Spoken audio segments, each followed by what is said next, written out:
is a tree? Exactly. What does it represent? Jesus Christ died on a cross, which was a tree.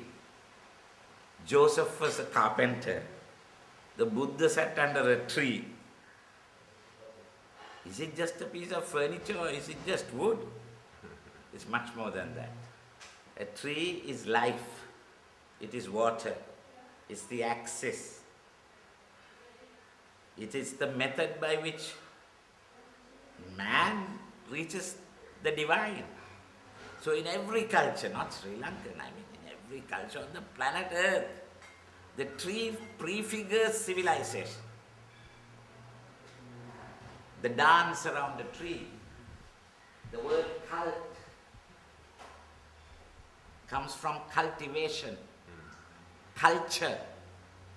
You are talking about the most important aspect of civilization. Ritual is a product of culture.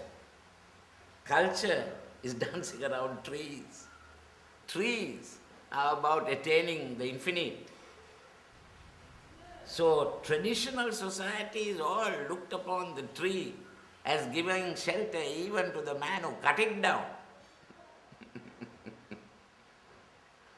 So we are talking about the very purpose of mankind. Water gathering, life, oxygen, the whole process of what it does during the day and what it does at night, taking water into its roots, spreading its branches around, dripping gently.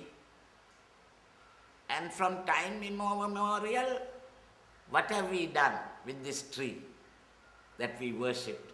That was the origin of the Vedas say it best. Ura hura magepuka hura kha. Pig, my relation, scrape my backside and eat. So that from the time man arrived on the planet, he has done nothing but rape it, rape it, rape it. That is all he has done in the name of religion, in the name of caste, in the name of nations.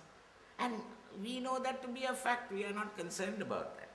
I'm saying reduce the damage or we may become extinct. I am a very practical person. I am talking about enlightened self-interest. And enlightened self-interest tells us what to do and what not to do. So, right livelihood is the basis.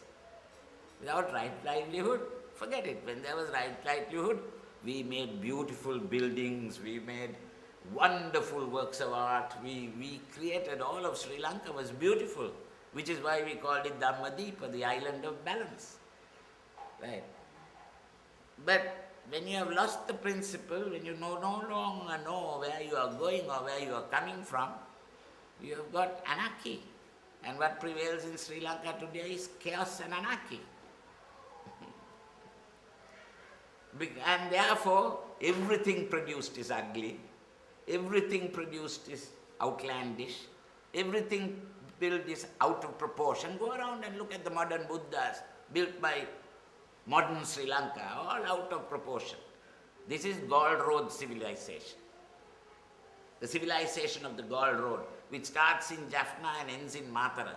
This transcends Sinhalese and Tamils. It is the schooling system, first of American missionaries who came and landed in this soil, and for the last 100-odd years indoctrinated a created middle and upper class who are out of place everywhere, at home, nowhere. And they have led this nation to the present brink of war that we are at. What more is there to say? So few of us, few people motivated by madness will continue to lead their lives and create around themselves only. We can't change the world. We can start changing by ourselves. And that also is impossible. I can't change myself. I love my habits. Right?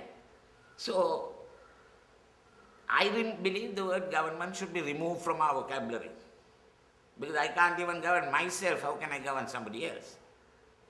But we can get together for common interests, for our collective good, for our own enlightened self-interest. So what we are doing is bringing people from all over the world who have enlightened self-interest, an Arya Sangha you may call it, an enlightened Sangha. They need not be, they could be Christians, they could be Buddhist, they could be Jewish, they could be Muslim, they could be anything, because the spirit has no label. It belongs to all. It comes like the wind from nowhere, goes nowhere.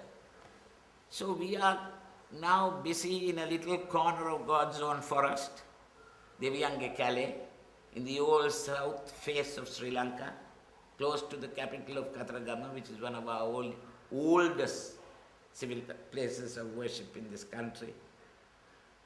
And there we are recreating a little bit of that paradise we knew to be, based on the principles that we knew still exist. Living heritage is about existing heritage, not something written in the book. I can't read a word of Sinhalese, and my Sinhala teacher told me that was my greatest asset. And I asked him why, and he said every book in Sinhalese was written on the Gaul Road and by the Gaul Road civilization. So there is nothing for you to learn from a book. The Buddha says, Evam me sutam. That's how I heard. So everything I know in Sinhala is what I have heard and understood. So this is the oral tradition of Sri Lanka. And living heritage is about preserving the oral heritage of this country. And we don't care for governments, we don't care for nation states, we don't care for any of that. Our boss is the god of Katragama. He's a naughty boy. He has 2 wives. And he has a good time.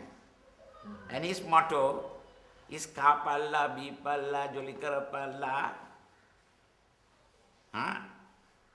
Heta marunoth hitata sapai ada Jolikarala. That means eat, drink and be merry, because tomorrow we may die. And if we die tomorrow, you will still be happy because we have enjoyed today. That's what our God teaches us. And He also teaches us, don't bother others, don't create problems, live karma free. So you are not creating waves that then come back and smash you up. Everything is as it is and cannot be other than as it is. Truth, truth, truth everywhere. Here truth, there truth, everywhere truth. I do not know anything at all. How long ago was all this completed? Long ago, far away, finished. Now we are just infinite possibilities unfolding. That's all we are at. There's nothing more.